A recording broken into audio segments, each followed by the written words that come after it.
Buenas tardes, bienvenidos, bienvenidas al edificio Caja Rural de Aragón.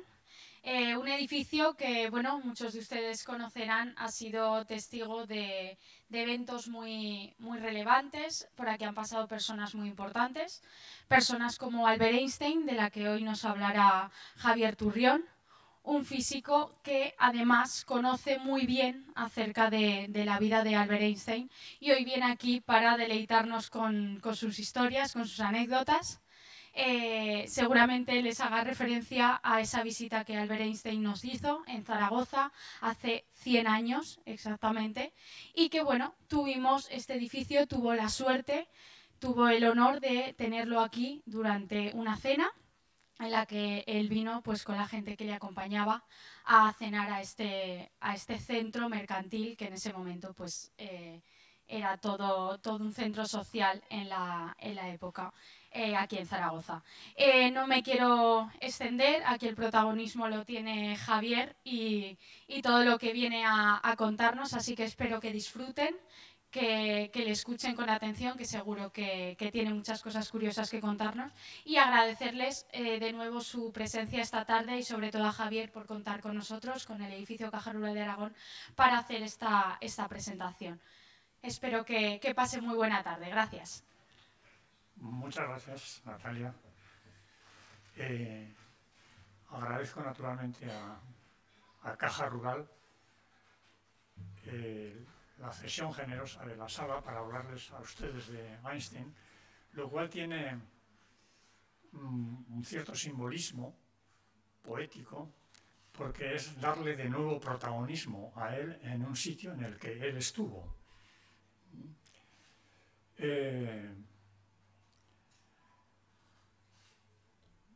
Presentar libros, en fin, es un acto de cierta solemnidad en la que parece que siempre el autor de los libros es el protagonista. Yo creo que en este caso el protagonista va a ser Einstein y yo voy a ser un intermediario. Les voy a hablar a ustedes de Einstein y creo que se van a enterar mejor de quién era Einstein que los que estuvieron hace 100 años en la comida aquí, no fue cena sino comida, y los que estuvieron en la facultad. Porque no me voy a meter con cuestiones técnicas, sino que voy a hablar un poco de su fisonomía humana y naturalmente de los aspectos filosóficos del personaje. Bien, agradezco también naturalmente a Javier Cinca, el editor, por ser capaz de hacer unos libros que naturalmente no son bestsellers y por lo tanto que no tiene réditos económicos. Y agradezco a Julio que nos haya traído estas fotografías ampliadas para situar un poquito la escena, ¿no? Bien. Vamos a ver cómo corre esto. Estamos aquí, naturalmente, y bueno, les voy a hablar de estos 3 libros. Se supone que el autor tiene que hablar un poco del contenido de los mismos y a lo mejor incluso de sus límites. De entrada, límite es evidente que tienen. El nombre de Vestigios ya lo acredita. Es imposible abarcar toda la totalidad de Einstein y por lo tanto habrá que limitarse un poquito.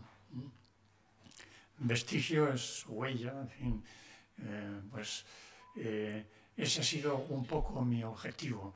A veces te preguntan, ¿qué pretendes con los libros? Bueno, pues ¿qué pretendo? Si la pregunta es oscura, en el sentido de que qué intenciones inconfesables tienes, pues no hay ninguna. Y si lo que te preguntan es que qué has querido hacer, pues fundamentalmente lo que he querido hacer es conocer la fisonomía del personaje y atar cabos de modo que permitan una hilación para centrarlo un poco mejor, es decir, para conocer un poco mejor su verdadero rostro, digamos, el rostro humano, pero sobre todo el rostro científico. Bien. vamos a pasar y ya me voy a situar, como decía nuestra presentadora, al diálogo de Miral-Einstein aquí. Por lo general nos solemos fijar en esta referencia del periódico en que Einstein reconoció ante Miral que al estar en Zaragoza se había dado cuenta, se había percatado de la fuerza regional, digamos, de los aspectos regionales de España, porque en Barcelona y en Madrid todo había sido muy académico, pero aquí, por lo visto, tuvo más conciencia de la fuerza, digamos, de la gente, ¿no? Yo quiero, de todos modos, fijarme en otra cosa. Fíjense que Domingo Miral nada menos que cita a Fichte. Fichte es un idealista alemán y concretamente su libro Diálogos a la Nación Alemana son cogidos después por los nazis como verdadera doctrina. De modo que, aunque el comentarista del Heraldo dice que el doctor Einstein manifestó complacencia, yo creo que no pudo manifestar complacencia de ninguna manera, porque si se conoce un poco al personaje, evidentemente no defiende ni el concepto de nación en sentido estricto, ni naturalmente las barbaridades, obviamente, que se hicieron en nombre de la nación. De modo que lo de la complacencia creo que yerra el cronista. Vamos a ver por qué yerra, de todos modos. Vamos a ver. Einstein reconoce su trayectoria gitana, es decir, dice: soy un gitano con gran satisfacción, nunca he estado en mi sitio en ninguna parte, tampoco he sido nunca muy patriótico, solo a Suiza le tengo un cierto apego.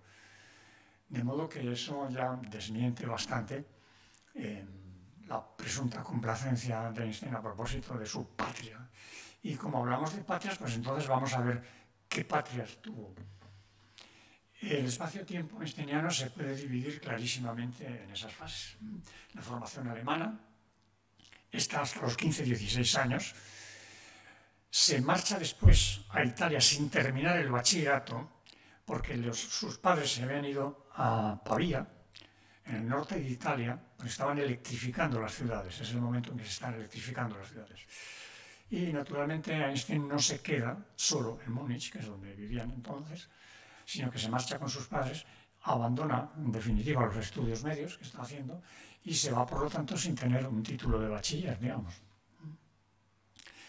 Se marcha fundamentalmente porque sabía que inmediatamente que tuviera el grado de bachillerato iba a ingresar en filas. Y naturalmente eso no lo quiso hacer, entonces se marchó y a partir de ese momento es apátrida. Está aproximadamente un año en Italia y se marcha finalmente a Suiza, donde intenta entrar en el Politécnico.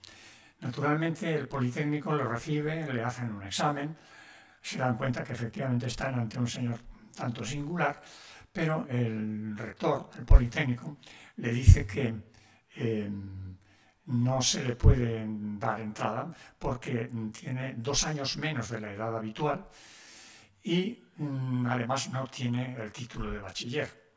De modo que le sugiere ir a Arau, a la escuela cantonal de Arau, que está al lado de Zúrich, y allí tiene sus, digamos, primeras vivencias. Se establece en casa de un profesor de la escuela cantonal, Jost Winteler, y se enamora perdidamente de una de sus hijas, Marie Winteler. Probablemente la única vez que se ha enamorado de verdad Albert Einstein, con un sentido del enamoramiento, digamos, pues eso, juvenil, impetuoso, sin otras trabas, sin otros condicionantes. Bien, la etapa de Zúrich, luego naturalmente ingresa en el Politécnico y hace la carrera. Bien.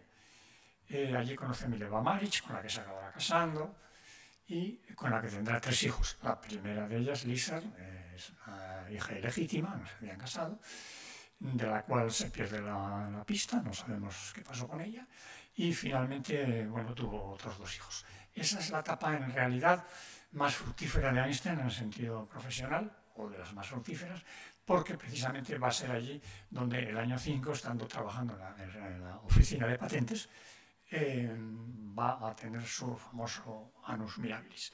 Bien, salto no obstante, la estancia en Suiza fue de 19 años, hasta que en 1914 lo ficha nada menos que Planck para la Academia Prusiana de Ciencias. Bien, está, ya digo, pues hasta el año 14.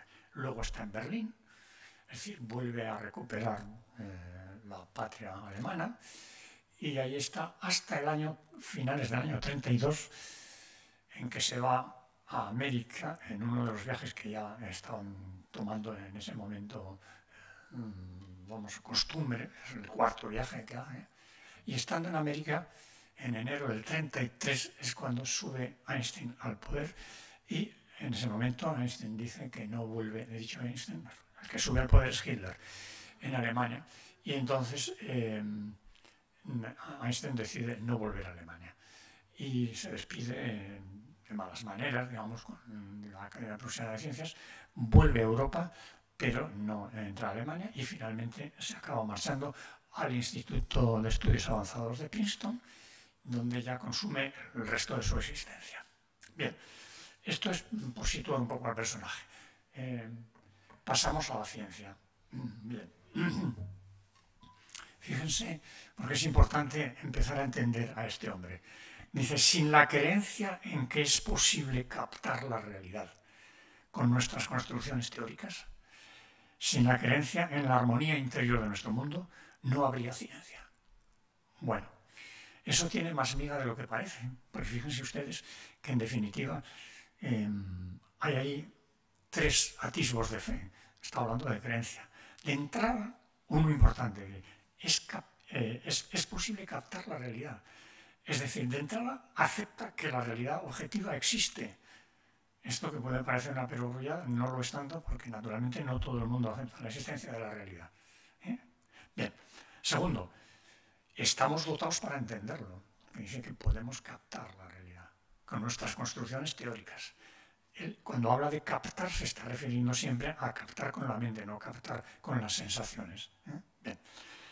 Y, en tercer lugar, sin la creencia en la armonía interior de nuestro mundo. Es decir, el mundo es armonioso, es la armonía preestablecida de Leibniz. Si el mundo es armonioso, quiere decir que está sometido a un orden, es decir, que no actúa de forma veleidosa, que ahí hay algo, un orden preestablecido.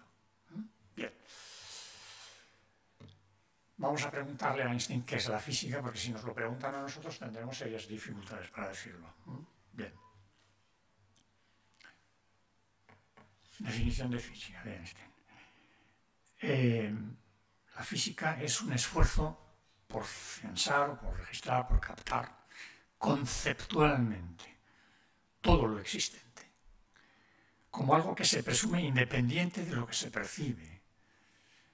En este sentido se habla de lo físicamente real. Es decir, la física es un esfuerzo por captar lo existente como algo que está ahí con independencia de nuestra percepción, incluso aunque no lo percibamos, ¿de acuerdo?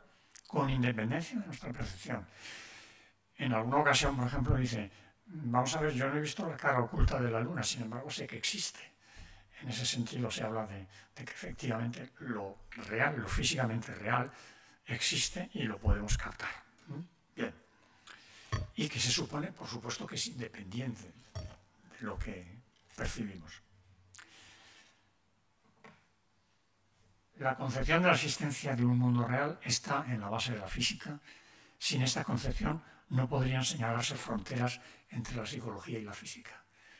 Claro, es decir, la física no se ocupa de la percepción individual de la gente. Estamos 8.000 millones de personas en estos momentos. Si fuéramos a preguntar la percepción que cada uno tiene de las cosas, pues aquello sería un galimatías. Entonces, naturalmente, no se trata de la percepción individual, no se trata del hoy me siento flex, que decía un anuncio, ¿verdad? No, no es eso. No, o sea, vamos a ver, estamos hablando de la existencia de un mundo real y estamos hablando de física, por lo tanto, estamos hablando de algo que tiene que ver con la realidad objetiva, con independencia de nuestra percepción. Sin embargo, el concepto de realidad tampoco es tan claro, porque, por ejemplo, en una reunión que tiene el año 30 con Rabindranath Tagore, en Caput, en la residencia de Einstein, no sé si el ruido lo estoy haciendo yo, bueno, bien, pues Rabindranath Tagore le pone el siguiente ejemplo. La polilla que se está comiendo el libro, pues para la polilla la realidad es el papel del libro. Bien, a lo mejor es que era idealista la polilla. Tiene esa idea, la polilla. Sin embargo, evidentemente, la concepción humana de un libro no es esa. Para nosotros es de entrada un objeto fetiche, que lo acariciamos, lo tenemos, lo transportamos, lo abrimos. Y en segundo, naturalmente, lo importante es, en todo caso, el contenido del libro. De modo que la percepción de la realidad, pues está visto que tampoco está tan clara. Bien, ustedes saben probablemente que era muy habitual que Einstein hiciese insinuaciones con relación a la trascendencia. Entonces, pongo aquí esta cita del Génesis, porque dice, puso Dios ante el hombre todo cuanto había formado de la tierra, para que el hombre viese cómo lo llamaría y fuese el nombre de todo lo existente el que él le diera. Es decir, en un momento dado Dios se pone a trabajar y pone el mundo, ¿no? Entonces ahí está. Bien, y entonces, una vez que está el mundo hecho, pone delante al hombre y dice, bueno, ahora tú llamas a las cosas como creas. El nombre que le pongas tú, ese será su nombre. ¿De acuerdo? Bien, por lo tanto, con arreglo a lo que hemos dicho antes a propósito de la física, pues está claro que la física es, por lo tanto, el esfuerzo humano por cumplir el mandato divino de poner nombre a las cosas. Cosas que preexisten, todo cuanto Dios había formado en la tierra, a la aparición del hombre y, por tanto, a su capacidad perceptiva. Bien. Siempre me ha hecho mucha gracia esta frase de Einstein. Bueno, Dios ha hecho el mundo y entonces a continuación dice, bueno, lo primero que hace Dios es poner orden, claro, pues las leyes de Newton. Claro, es decir, si creamos el mundo tendrá que funcionar de alguna manera, las leyes de Newton. Es lo primero que estableció Einstein, ¿no? Bien, con las respectivas masas y fuerzas, todo lo que sea necesario. Pero de momento, eso. Entonces, bueno, y además dice, en principio, si es que hubo otra cosa, como diciendo, bueno, a lo mejor el mundo estaba siempre ahí, pero en fin, no lo sabemos. En principio, creó Dios las leyes de Newton. Bien, ¿y qué pasa con nosotros entonces? Pues lo demás es cosa nuestra.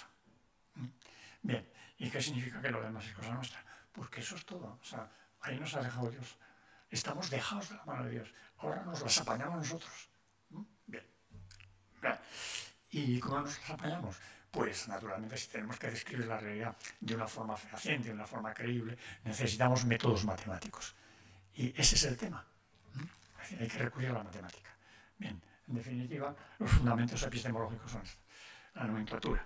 Los nombres de las cosas, los conceptos, las teorías, etc., son construcciones arbitrarias. Eso es importante. Son construcciones arbitrarias. Es decir, el investigador, el científico, es un inventor.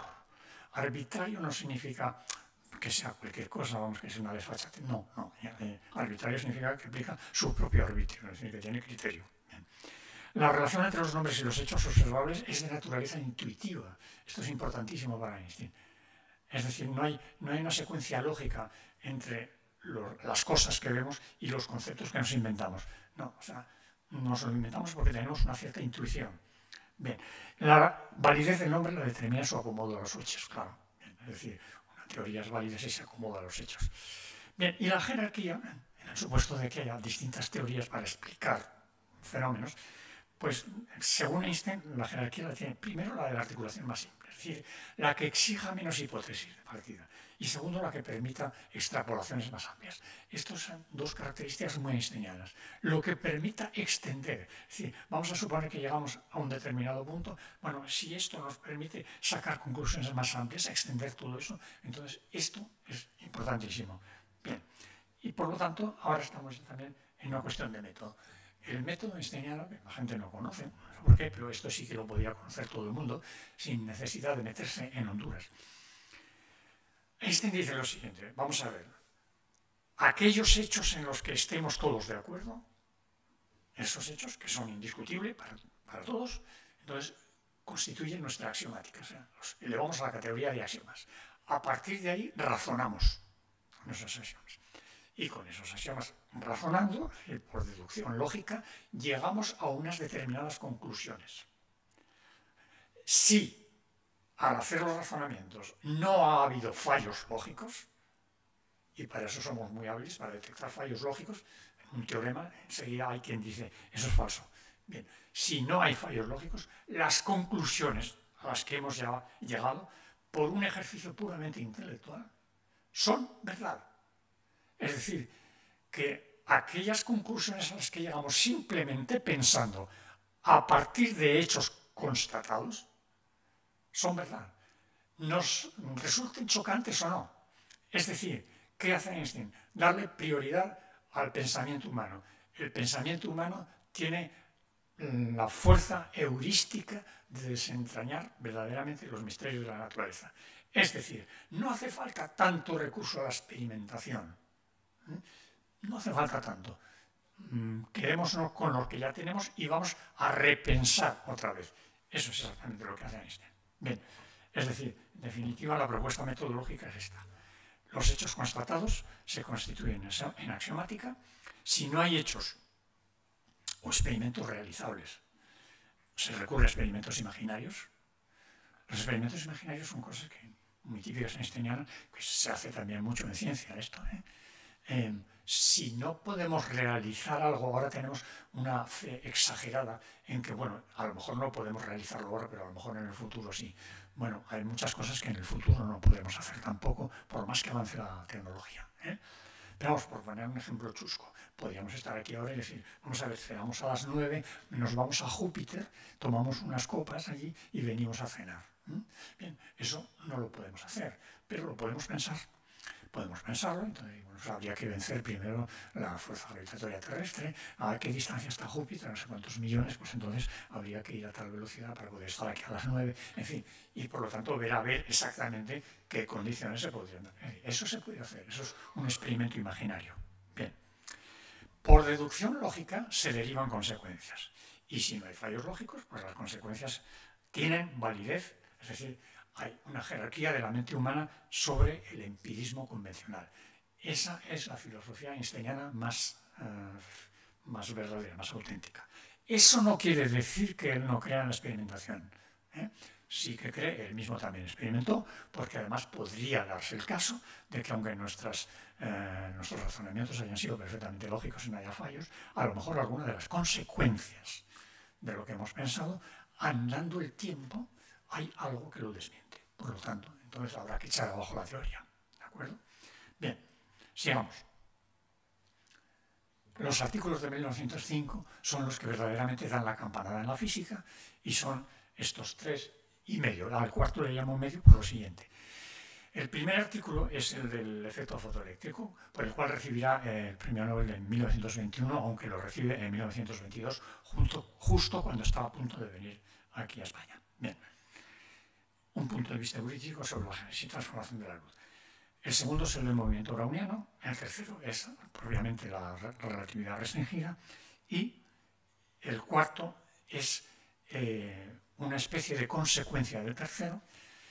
Estos tres primeros los hace de marzo a junio y luego durante el verano se ve que se lo piensa el tercero y dice, no sé si Jehová me está arrastrando por las narices, pero se me acaba de ocurrir una consecuencia de lo que he hecho en junio. Y esa consecuencia es nada menos que la famosa E igual a mc cuadrado. Es decir, que efectivamente era una consecuencia perfectamente válida. Bien, El efecto fotoeléctrico, les digo simplemente, por si no lo saben, es la emisión de electrones por un metal cuando se ilumina con luz ultravioleta. Bien, ese efecto era conocido. Lo que no se tenía es una ecuación que lo definiera. Entonces Einstein, aplicando la hipótesis de Planck de que en la absorción o emisión de radiación por parte de la materia se hace en forma de cuantos, entonces él lo toma como si eso fuera un hecho incontrovertible, y por lo tanto empieza a manejar. Empieza a manejar y a partir de ahí, con esa hipótesis de partida, él encuentra la ecuación del efecto fotoeléctrico. De las otras, como voy a hablar a continuación, pues ya, bien. El arranque relativista. Esto es lo que nuestros ancestros hace 100 años tenían mucha prisa por saber, o sea, que era eso de la relatividad. Naturalmente el año 5 de la relatividad que estamos hablando es de la relatividad restringida. Entonces, el método que aplica es siempre el mismo. La axiomática es: la velocidad de la luz es constante con independencia de la fuente. Es una cosa que estaba súper comprobada. Y las leyes físicas son las mismas referidas a sistemas inerciales. Los sistemas inerciales son los que se mueven con velocidad uniforme en línea recta. Bien, esto no lo entiende bien la gente. La velocidad, en definitiva, no interviene en la forma de las leyes físicas. Es decir, si yo dejo caer este estuche aquí ahora, eso va a pasar exactamente igual si vamos en el avión Concorde a 2,2 Mach. Se va a caer aquí. No va a ir atrás ni va a ir a la cabina del piloto. Va a caer exactamente igual.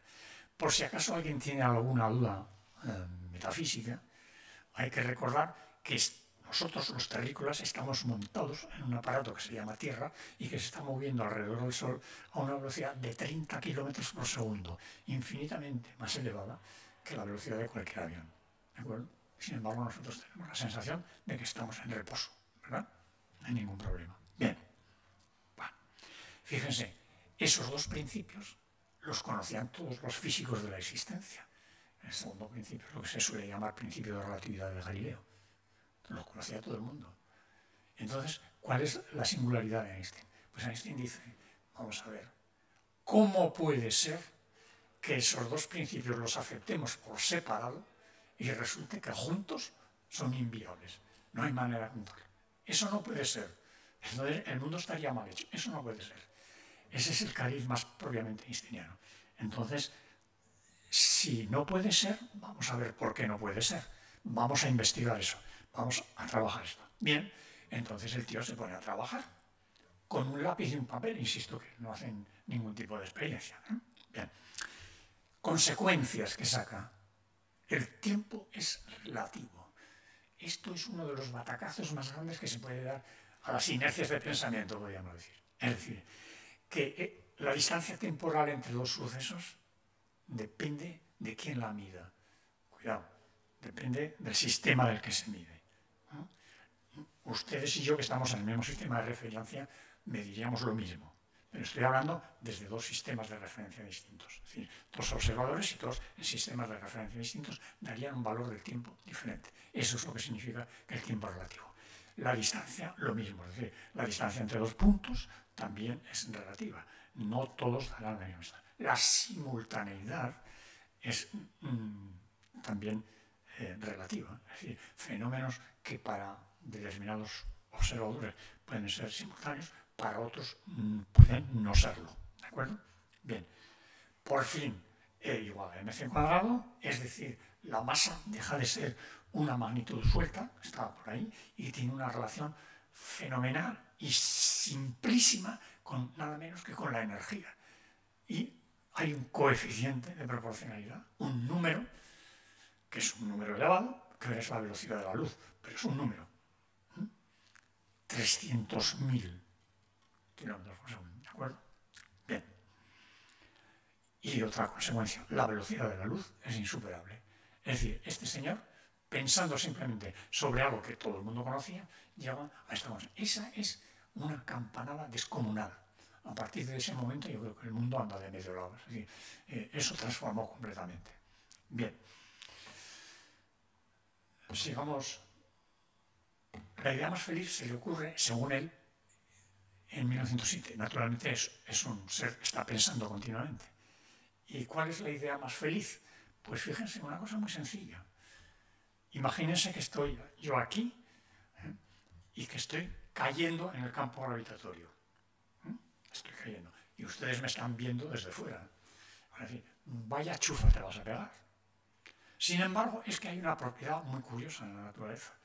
Y es que todos los cuerpos caen con la misma aceleración. Por eso hablamos de la aceleración gravitatoria.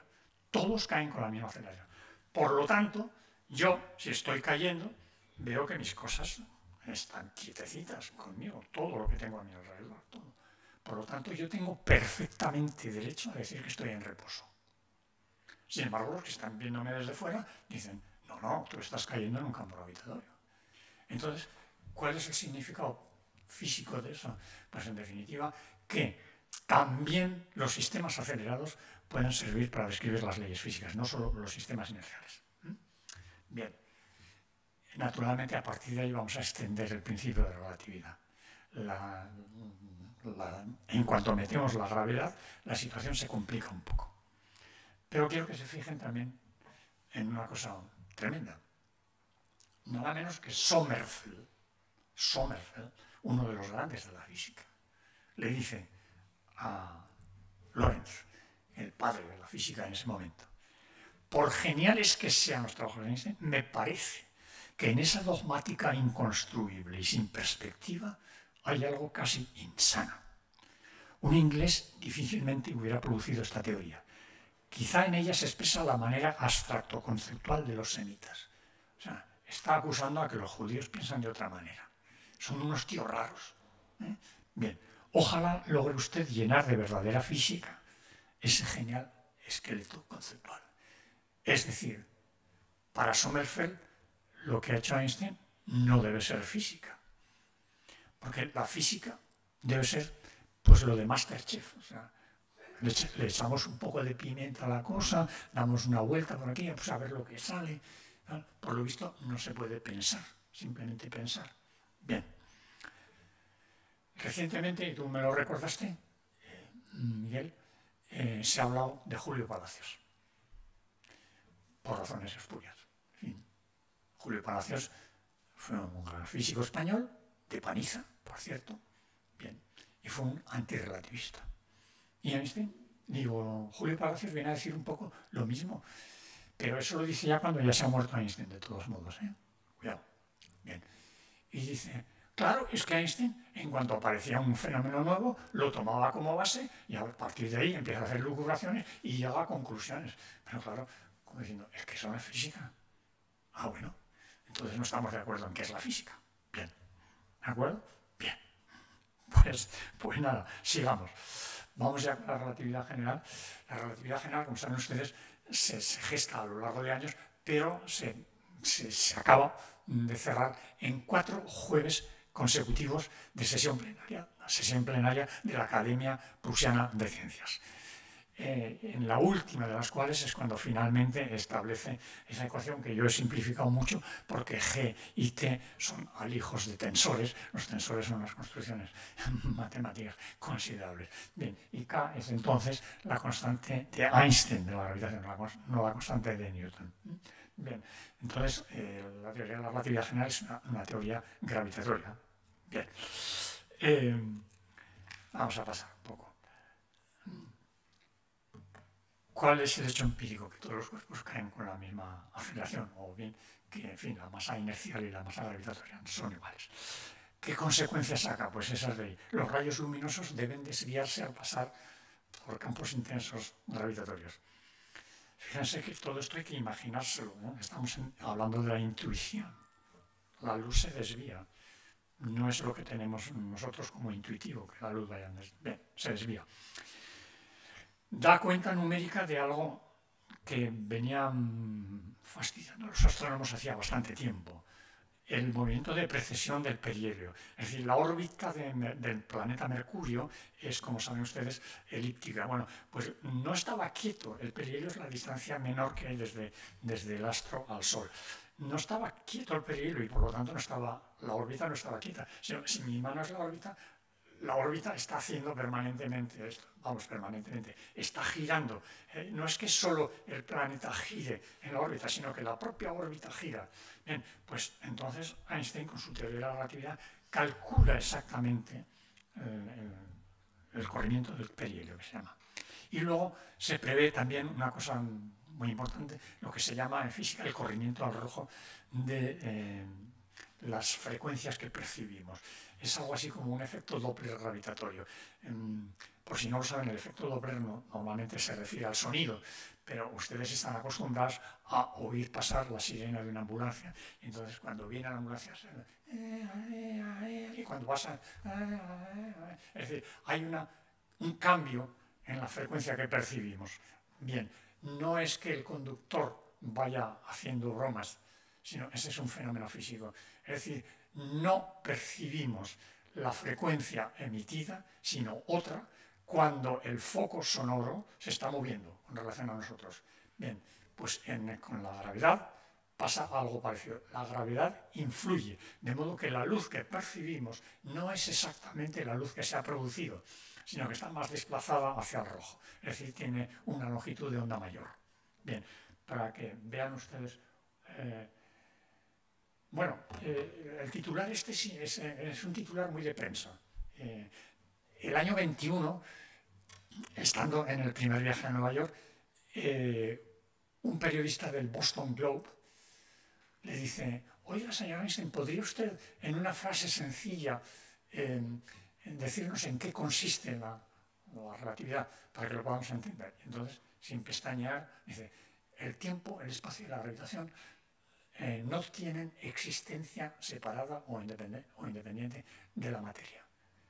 Esta es una frase genial porque reúne todo, es decir, el mundo es un todo a la vez. No existe la materia por su lado, la gravitación por otro, el espacio por otro. El espacio no es una especie de cajón en el que se empiezan a echar cosas. No, no. Eso del espacio y la gravedad y la masa, eso es un todo en uno. Esa es una característica einsteiniana tremenda. Es decir, vamos a unificar. O sea, el mundo tiene que ser uno, tiene que responder. Es decir, la obsesión einsteiniana en el fondo es llegar a descubrir lo que podríamos llamar una ley general del mundo. Una ley que explique absolutamente todos los fenómenos. Los fenómenos son particulares, pero tiene que existir. Es decir, tiene que existir una coherencia que englobe todo. Bien, para que vean ustedes digo las luces de Praga porque en definitiva esto de la desviación de la luz ya lo hace estando en Praga el año 11. O sea, aunque la relatividad es del año 15, el fenómeno de la desviación ya lo describe en un artículo que se llama así: Influencia de la fuerza gravitatoria en la propagación de la luz. Y una estrella envía un rayo de luz y entonces al pasar por el Sol se desvía. Nosotros naturalmente lo vemos en línea recta. Bien, pues lo que hace Einstein con su papel y sus lápices es descubrir exactamente qué valor tiene el ángulo ese que forma la trayectoria de la luz con la trayectoria aparente. Por cierto, en 1911 se equivoca y da un valor que no es, pero se equivoca al calcular, no en el fenómeno.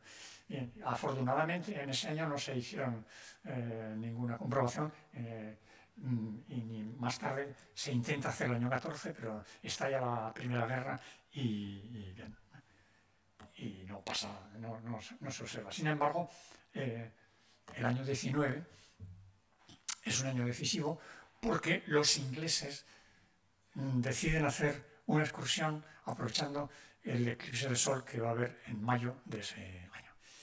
Entonces montan una excursión doble, una va a Brasil y otra al Golfo de Guinea, y están midiendo en un eclipse, están tratando de medir si efectivamente la desviación que anuncia Einstein se produce y si se produce exactamente en la cantidad que él prevé.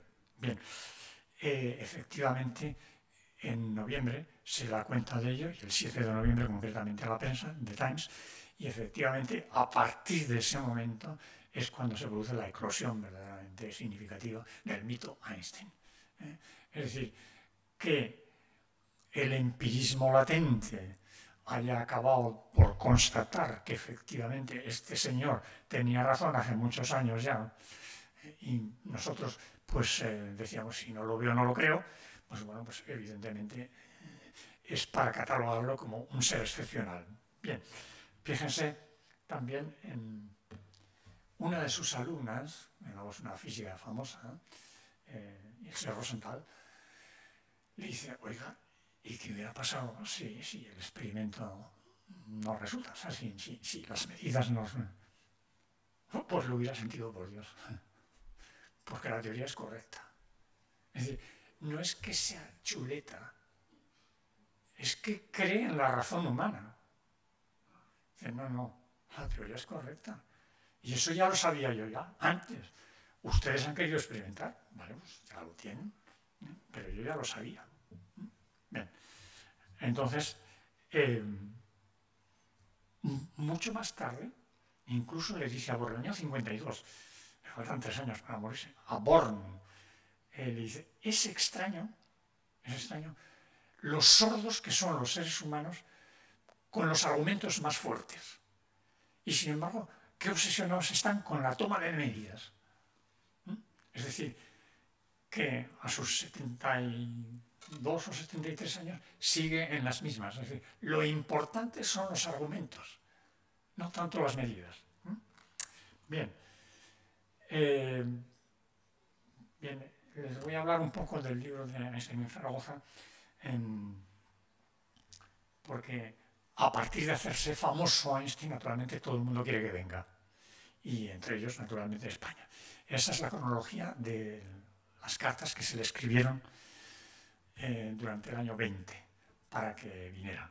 Y quiero reseñar una vez más que creo que aparte de ser uno de los cogestores de la Avenida España de Einstein, Casimiro Lana Sarrate, pues fue un gestor clarísimo de la Avenida de Einstein a Zaragoza.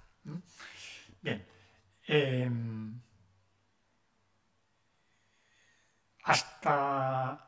hasta el año 22, hasta el 4 de mayo del 22, no se tiene constancia de que efectivamente Einstein va a venir a España.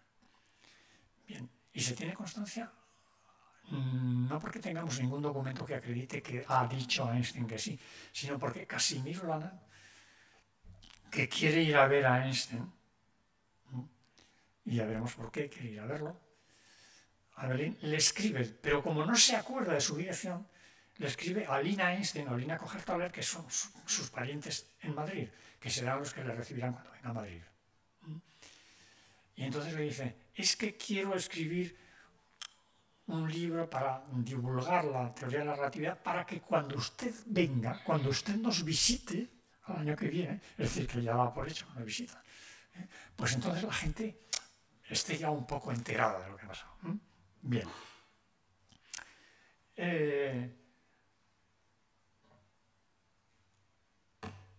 Estos 3 señores son los que le reciben, bueno, le recibe también Pedro Pineda. En la portada del libro último de Einstein de Zaragoza, esa foto es la foto de la estación, precisamente. Bien, Lana ha sido alumno de la Facultad de Zaragoza, alumno brillantísimo, premio extraordinario, de estas cosas, y por lo tanto ha sido alumno de Roca Solano, ha sido alumno de Vecino y ha sido alumno de todos los profesores de la facultad. Bien, y la Facultad de Ciencias, concretamente ¿cómo se llama? La Academia de Ciencias, quiere traer a Einstein. Una vez que está enterado de que va a venir a España, quiere traer. Entonces mueve los hilos a través de Lana Sarrate. Lana Sarrate va a Berlín, le enseña los trabajos de Roca Solano a Einstein. Einstein se da cuenta que efectivamente aquí se está trabajando en cosas, por ejemplo, en el movimiento browniano, que él ha descrito con precisión, y por lo tanto le invita ex professo a venir a Zaragoza. Hay que señalar también que hay un documento que descubrí hace poco en el que se acredita que Casimiro Lana le había enseñado a navegar a vela a Einstein cuando están en Berlín, el año 14. Casimiro Lana ha estado haciendo un curso de la JAE, en Berlín. Le enseña a navegar a Einstein y a partir de ese momento son amigos, pero unos amigos que no tienen el semblante o el cariz académico, sino que es que, aunque son los dos académicos, los dos intelectuales, es que vamos a navegar, vamos a hacer velas. Entonces, tiene esa impronta en él.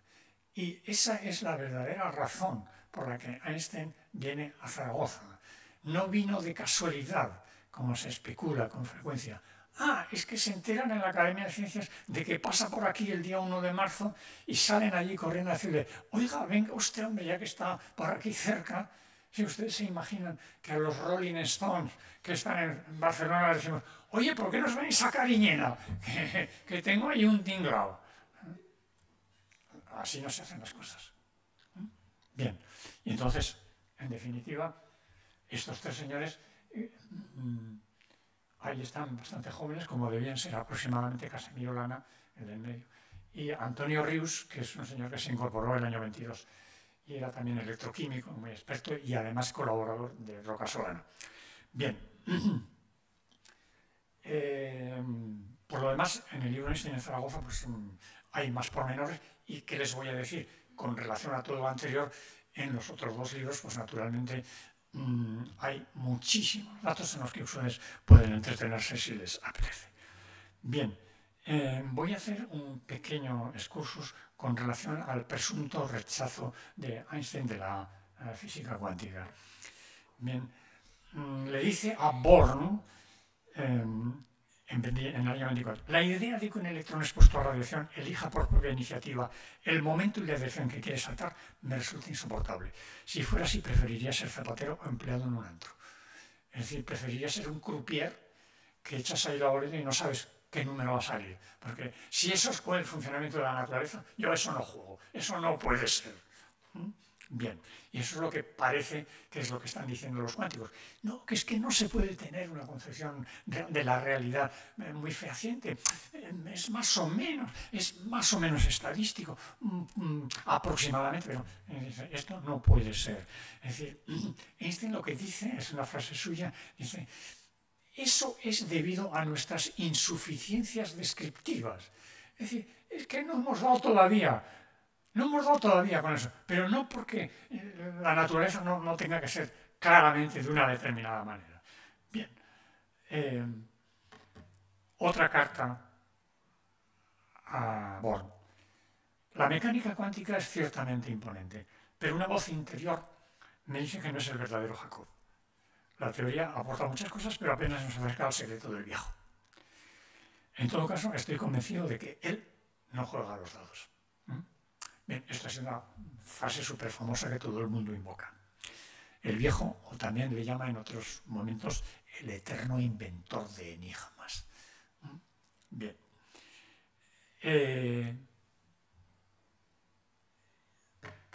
Zubiri, el filósofo español, está el año 30 en Berlín, y naturalmente haciendo un curso también de un año.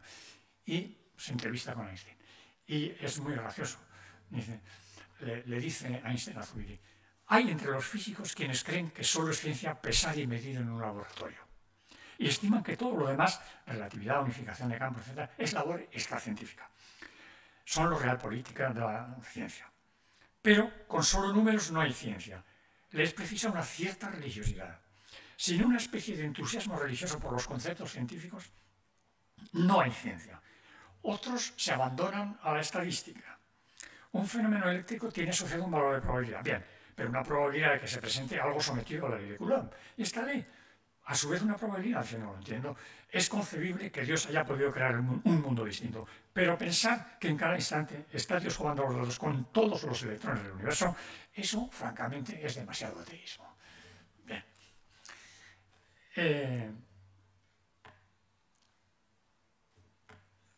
Ernst Strauss es uno de los colaboradores matemáticos que tuvo concretamente desde 1944 al 48. Bien, y le dice, lo que realmente me interesa saber es si Dios pudo haber hecho el mundo de manera distinta. Es decir, si las exigencias que plantea la simplicidad lógica dejan alguna libertad posible. Esto desde una posición creyente sería una blasfemia. ¿Cómo que Dios no ha podido hacer el mundo de manera? Dios es omnipotente, ¿verdad? Hace lo que... Bueno, Pues aquí en el fondo creo que hay una muestra de determinismo einsteiniano. El mundo es como es porque no puede ser de otra manera. Yo veo esa traducción en eso que está diciendo. Es decir, hay unas exigencias que es la simplicidad lógica. El mundo no puede ser excesivamente complicado. Si nosotros además somos capaces de percibirlo, pues es cuestión de que, en fin, nos empeñemos, pero muy complicado no puede ser. Bien. Otra carta a Born, del año 49. He captado, le dice a Born es un amigo suyo desde el año 9. Born es el representante más fidedigno, digamos, de la física cuántica y, por lo tanto, no se entiende a efectos científicos con Einstein. Es muy amigo suyo, pero no se entiende con él. Lo digo simplemente para fijar posiciones también en el sentido de que la ciencia, en el sentido de mucha gente, es algo absoluto, algo de lo que efectivamente no cabe dudar, lo ha dicho la ciencia. Por lo tanto, bueno, pues dos egregios representantes del mundo científico, dos grandes representantes de dos líneas de pensamiento físico, que son la relatividad y la cuántica, no se entienden, no llegan a acuerdos. Cada uno tiene una hipótesis, no cree en el otro. Bien, he captado, le dice Einstein, en cierta medida tus alesiones teóricas, pero nuestros caballos de batalla se han alejado uno de otro sin esperanza de retorno.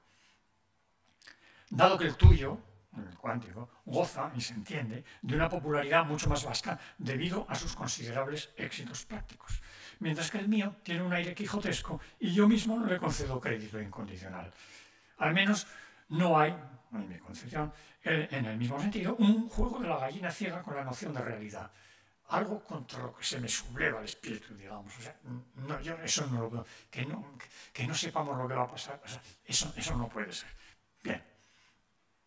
Y finalmente voy a acabar con el diagnóstico que hace Heisenberg.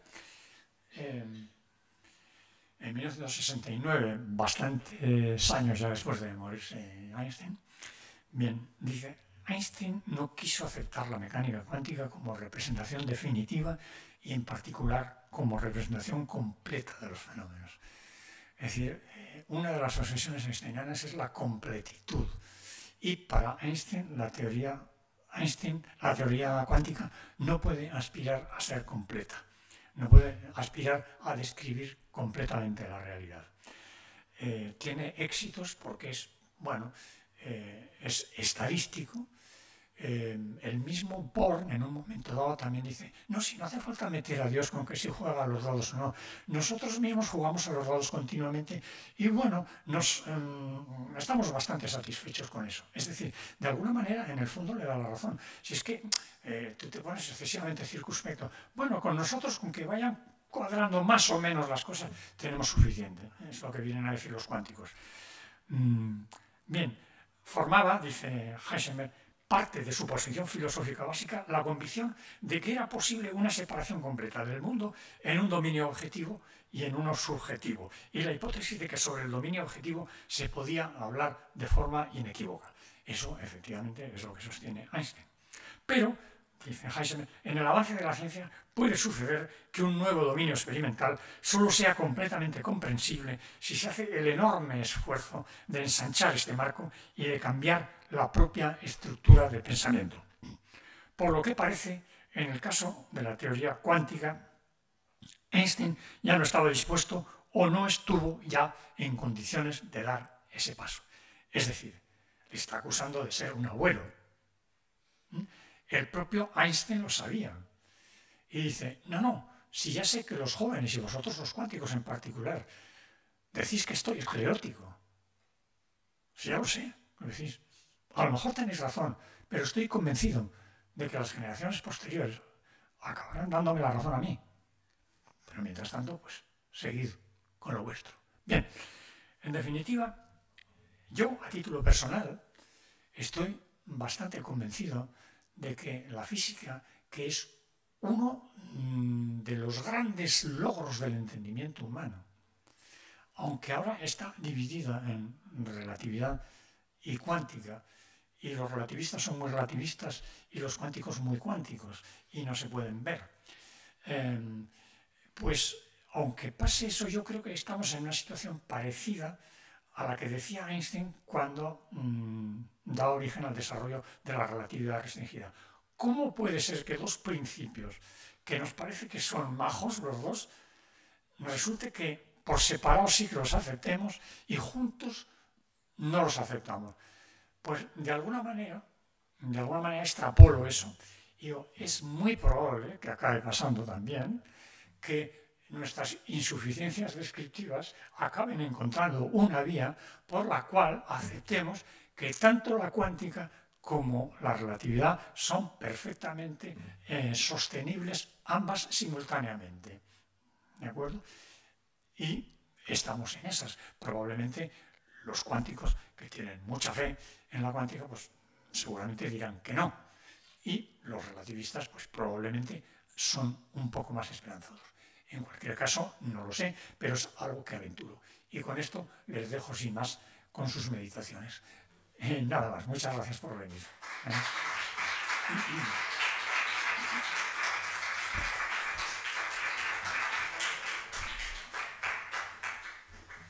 Pues eso es todo. Si queréis hacer alguna pregunta, podríamos casi haber venido a mi casa. Digamos, es un síntoma del entusiasmo feroz que despierta Einstein en la sociedad zaragozana. Algo parecido a lo que pasó hace 100 años.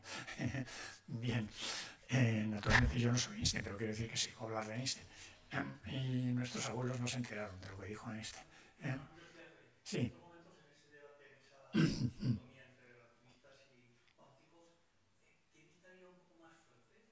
Bueno. Sí, no. El mundo en estos momentos es cuántico. El mundo es cuántico. Quiero decir que la mayor parte de los científicos consideran que la cuántica es irrebatible y que, naturalmente, eso no quiere decir que no aprecien la relatividad, pero dicen, bueno, pero no hay manera de juntarlas, en definitiva. No hay manera de hacer una teoría cuántico-relativista, digamos, y tienen mucha fe en eso, ¿no? Entonces, en ese sentido, pues no hay que se junte con ellos, porque es como los que creen en una fe. Bueno, pues vale, pues yo no hablo con fieles de su fe. Podemos hablar de otra cosa, pero de su fe no. Y en esas estamos. Pero lo que no entiendo es que se pueda ser antirrelativista. ¿Cómo puede ser antirrelativista? No se puede ser antirrelativista. Si la relatividad explica muchísimas cosas. Es uno de los grandes hallazgos humanos. Y tiene un éxito considerable continuamente. Los GPS que manejamos son fruto del estudio de la relatividad general, por ejemplo. En fin, prácticamente toda la física, Einstein se metió en toda la física. Se metió también en la cuántica, cuidado. Es el primer artículo el que se escribe, el primer artículo cuántico que se escribe, lo escribe Einstein. Y es el del efecto fotoeléctrico. Y luego, o sea, que en ese sentido es el fundador de la cuántica. Es el fundador. A pesar de que él sucesivamente hace muchos artículos más en cuántica y se sigue preguntando qué diablos son los cuantos. Manejamos un concepto que no sabemos muy bien qué es. Pero bueno, tiene mucho éxito. Sobre todo tiene mucho éxito predictivo, la cuántica. Y entonces, por eso, como la gente sigue siendo muy experimental, o sea, la gente lo que quiere es éxitos experimentales. La gente lo que quiere es coger aviones. Lo que quiere es utilizar el móvil y hablar con su tía, la de Buenos Aires. Entonces, pero no es consciente de que muchos de esos inventos, la razón de ser de esos inventos, el fundamento teórico, lo ha establecido Einstein, señores. Lo ha establecido Einstein. O sea que somos deudores ad infinitum de Einstein, a pesar de que él experimentó poco. En fin, a propósito del Concorde, hace poco me mandaron un meme de esos que funcionan por ahí, en el que se ve un Concorde sobrevolando el mar de Irlanda y se le ha puesto en paralelo un avión de las Reales Fuerzas Aéreas Británicas. Ambos van en paralelo a la misma velocidad, 2,2 Mach, es decir, 2,2 veces la velocidad del sonido. Bien, entonces desde el caza se le hace una foto. Naturalmente aparece magnífico, estático, obviamente, el Concorde, con las nubes al fondo, se parece aventurarse un poco la curvatura de la Tierra. Estamos a 15 kilómetros de altura aproximadamente, y ya digo, unos 2.500 kilómetros por hora. Una velocidad más rápida de la que llevamos por el paso de la Independencia. 2015. Bueno, pues lo curioso del caso es que algunos de los que intervienen en esos diálogos que se hacen en Internet, dice, dudando, ¿pero se puede hacer una foto a esa velocidad? Claro que se puede hacer una foto a esa velocidad, pero hombre, si el avión de la RAC va a la vez que el otro, se mueve en paralelo con él, va exactamente a la misma velocidad, por lo tanto ambos están en reposo relativo mutuo. ¿Cómo no vas a hacer una foto? Igual que si te hago yo aquí una, o haces en tu casa, a un florero, exactamente igual de fácil. Esto no lo acaba de entender la gente. Se puede hacer con lo rápido que van, pero si tú vas igual de rápido, no te enteras de que vas igual de rápido. Si tienes el avión ahí todo el rato, pues es que vas a la misma velocidad. ¿No lo estás viendo tú? Pues entonces le puedes hacer una foto. Claro que puedes. Esto, ya digo, es algo que es curioso, no se suele entender. Cuando explicas física en el bachillerato, incluso en COU, dices, vamos a suponer que vamos en el AVE, y de pronto se suelta una lámpara. Entonces, ¿dónde cae la lámpara? Grandes discusiones entre el alumnado, grandes discusiones, y naturalmente para todos los gustos. Hay quien dice que va la lámpara a ver al maquinista, otros que se va al vagón de atrás, y alguno, dubitativamente, dice que cae ahí mismo. Pero vamos a ver, la lámpara no va en el tren, por lo tanto lleva la misma velocidad que el tren, ¿no? Luego, si se suelta, que se suelte del encaje, no quiere decir que no siga yendo a la velocidad del tren. Por lo tanto, si estás debajo de ella, más vale que te quites, porque te va a caer a ti. No caerá al vagón de atrás, ni irá a ver al maquinista. Bueno, pues esto es algo, por lo visto, difícil de intuir. Pero, señores, salgan ustedes con esa intuición. En fin, eso es un poco todo. ¿Hay alguna cosa más? No sé. Dime.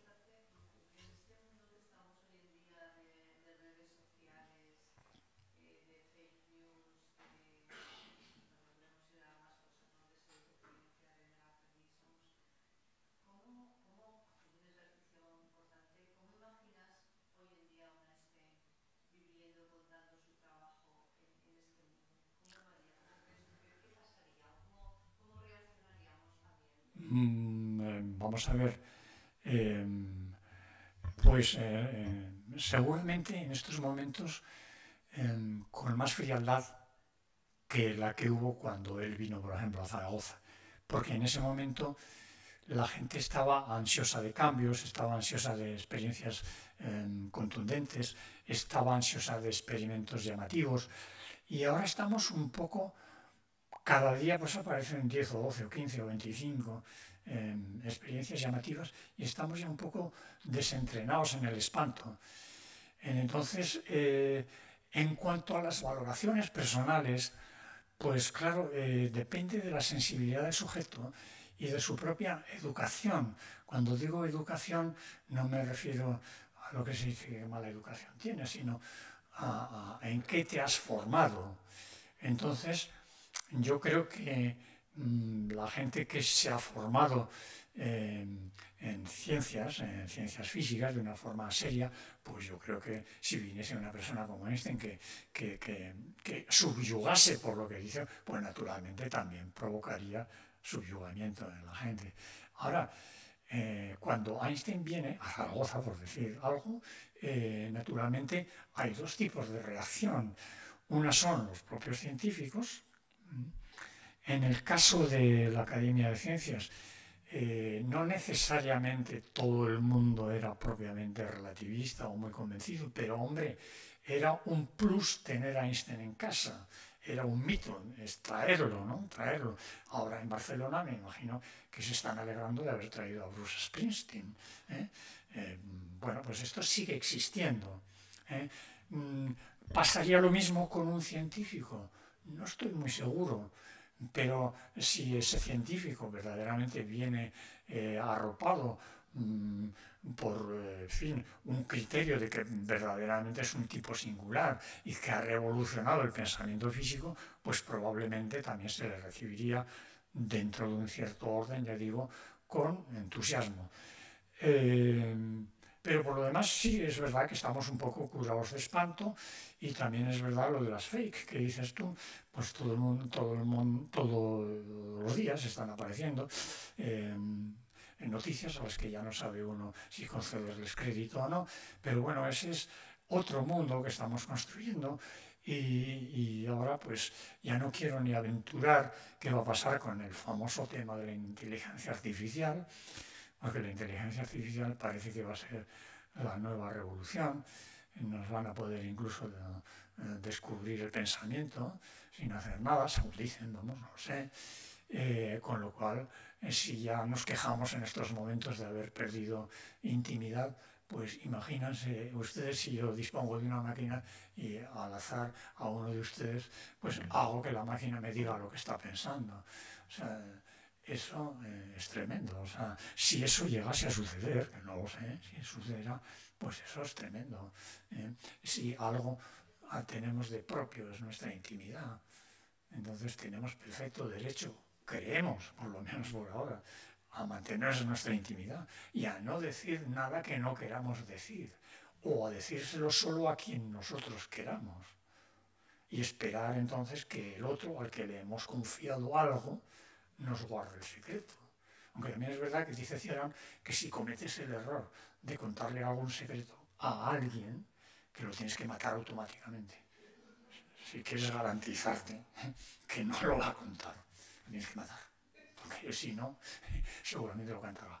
En fin, pero bueno.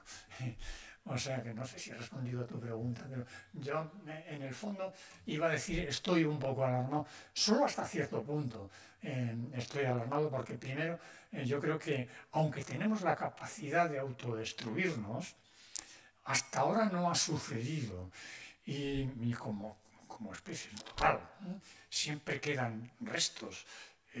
Aunque dice mi amiga Elisa que eso pasa siempre con la extinción de todas las especies, que siempre quedan algunos animalillos sueltos por ahí. Entonces nosotros somos unos residuos de quizá otras posibles extinciones que ha habido a lo largo del tiempo. Y aquí estamos. ¿Que podríamos desaparecer? Pues a lo mejor podríamos desaparecer. Desde luego, la estupidez humana, bueno, ya eso ya lo decía Einstein también, no tiene límite superior. La estupidez humana no tiene límite superior. O sea, ¿que podríamos autodestruirnos? Pues sí, es posible, confiemos en que no suceda. En cualquier caso, lo que sí que está claro es que tenemos una vida, por lo menos por ahora, una vida bastante finita, bastante limitada en el tiempo, y por lo tanto, pues creo que si decimos que nos preocupa lo que va a pasar dentro de 50 años, estamos exagerando un poco. Creo. Hombre, siempre hay que tiene una sensibilidad exquisita por el futuro, pero yo creo que eso es lo que hay. En fin, nos echas ya, ¿no? Supongo, sí. Sí, no. De acuerdo, pues entonces, con su permiso, levantamos la sesión. Muchas gracias.